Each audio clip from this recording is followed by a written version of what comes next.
મિત્રો તત્વજ્ઞ ટંડેલ યુટ્યુબ ચેનલમાં આપનું હાર્દિક સ્વાગત છે। હું છું ટંડેલ દિવ્યેશ। ધોરણ 12 સબ્જેક્ટ ભૂગોળ પાઠ 10 છે। એ પાઠ 10ની અંદર મિત્રો આપણે 5 અને 3 માર્ક્સના બ્લુ પ્રિન્ટના ફક્ત સવાલો જોઈ ગયા, પરંતુ હવે આપણે 2 માર્ક્સ 1 માર્ક્સ અને એમસીક્યુની પણ ચર્ચા કરીશું। બોર્ડની પરીક્ષા માટે 5 અને 3 માર્ક્સના સવાલ જ મહત્વના છે, તેમ છતાં પણ આપણે સંપૂર્ણ સ્વાધ્યાય લઈએ છીએ। તો આપણે છેલ્લા ભાગની અંદર 2 માર્ક્સના સવાલો જોઈએ આપણે। તો પહેલો સવાલ છે, પ્રદૂષણના પ્રકાર કયા કયા છે?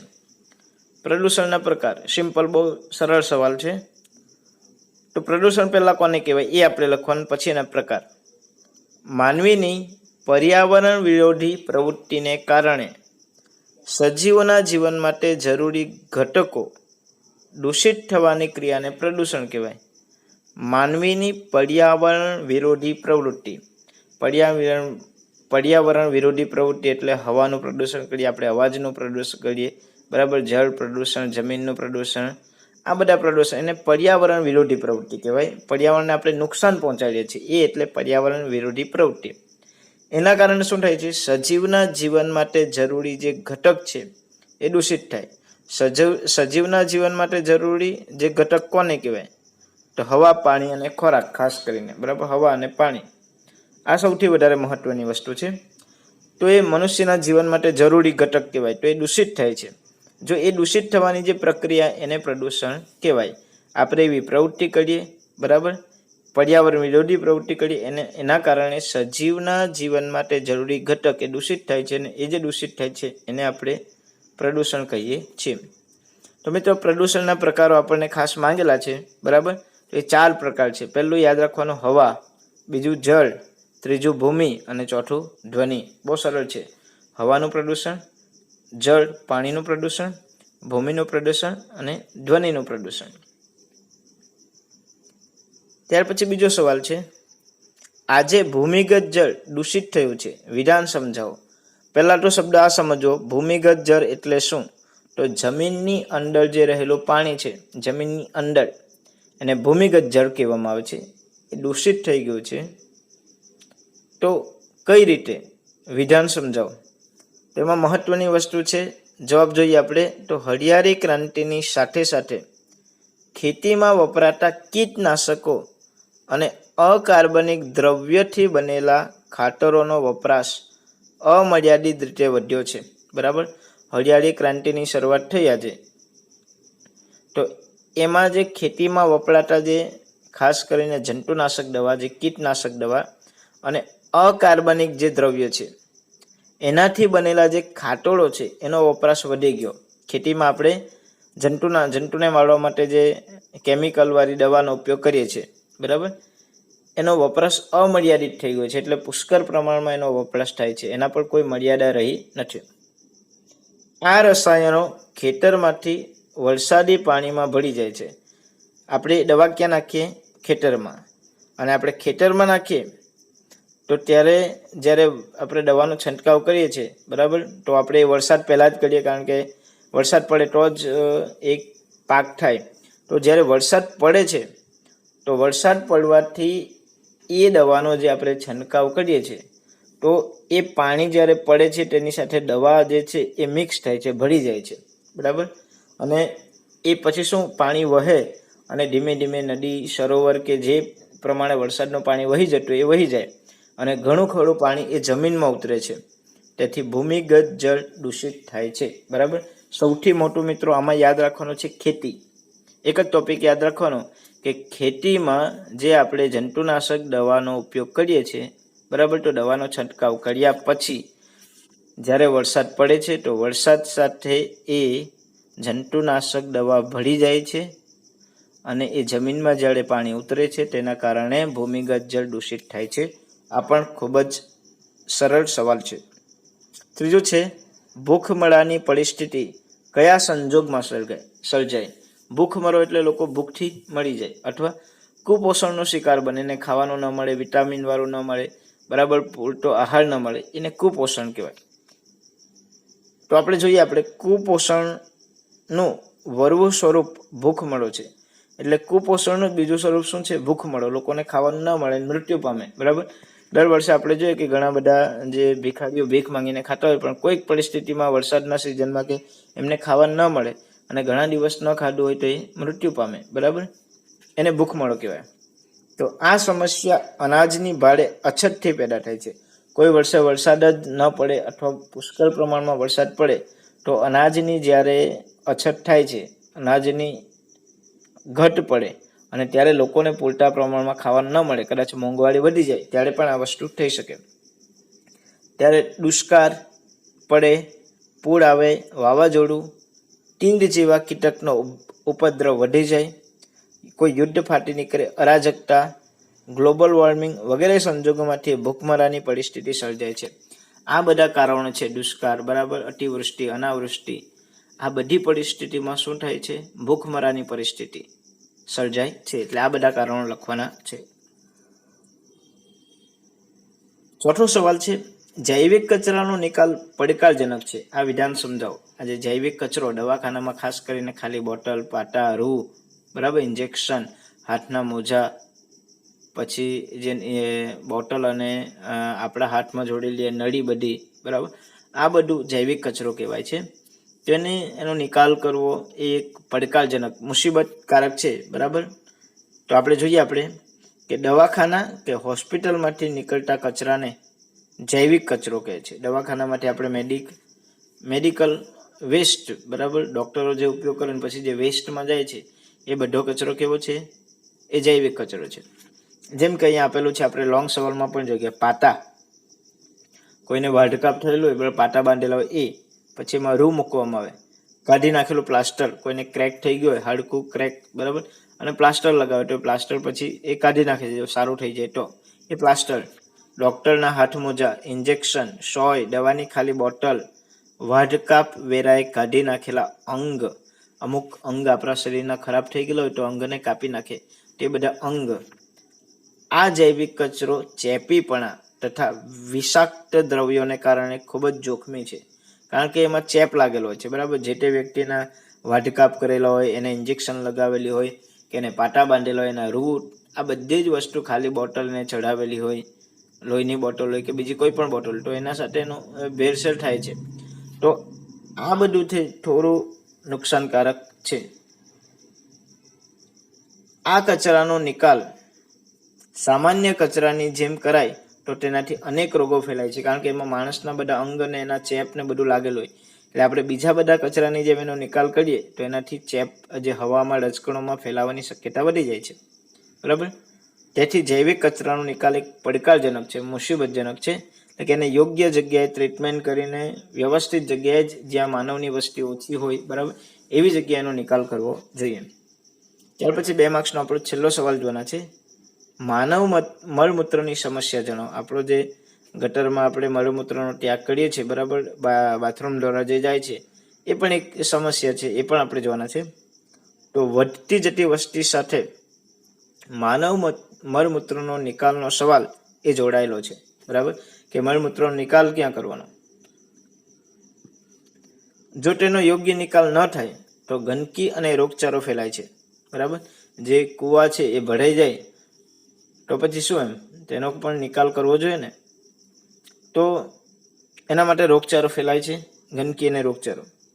વરસાદી પાણી સાથે વહીને જે જળ સ્ત્રોતને દૂષિત કરે છે. આ બધું જે છે, મળમૂત્રનો નિકાલ આપણે ગમે ત્યાં કરીએ, ગટર વાટે જાય છે તો છેલ્લે અંતે ક્યાં જાય છે? નદીમાં જાય છે, ક્યાં તો કોઈ સરોવરમાં જાય છે, અથવા એને ખુલ્લી જગ્યામાં છોડી દેવામાં આવે છે.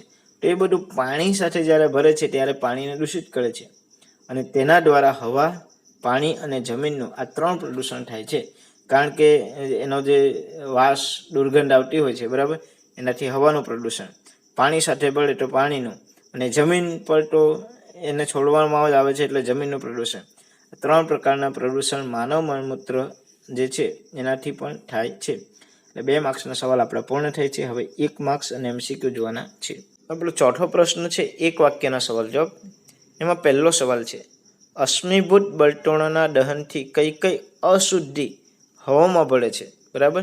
અશ્મિભૂત જે બળતણ થાય છે એમાંથી કઈ કઈ અશુદ્ધિ હવામાં ભળે છે.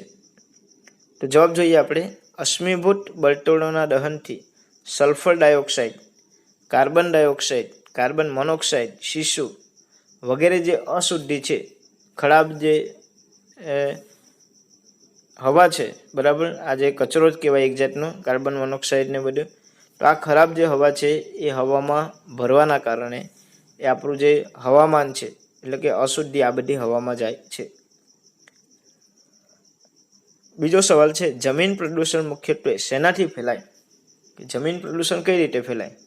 તો ઔદ્યોગિક કચરાના અયોગ્ય નિકાલથી, રાસાયણિક ખાતરો અને જંતુનાશકોનો ઉપયોગથી મુખ્યત્વે જમીન પ્રદૂષણ ફેલાય છે. બરાબર, ઔદ્યોગિક કચરાનો જે અયોગ્ય આપણે ગમે ત્યાં નિકાલ કરીએ ઉદ્યોગમાંથી, પછી રાસાયણિક ખાતરને આપણે ગમે ત્યાં નાખીએ, જંતુનાશકોના દવાનો ઉપયોગ કરીએ, આ બધાથી જમીનનું પ્રદૂષણ ફેલાય છે. ત્રીજો સવાલ, ભૂખમરો કોને કહે છે? આપણે 2 માર્ક્સના સવાલમાં જોઈ ગયા.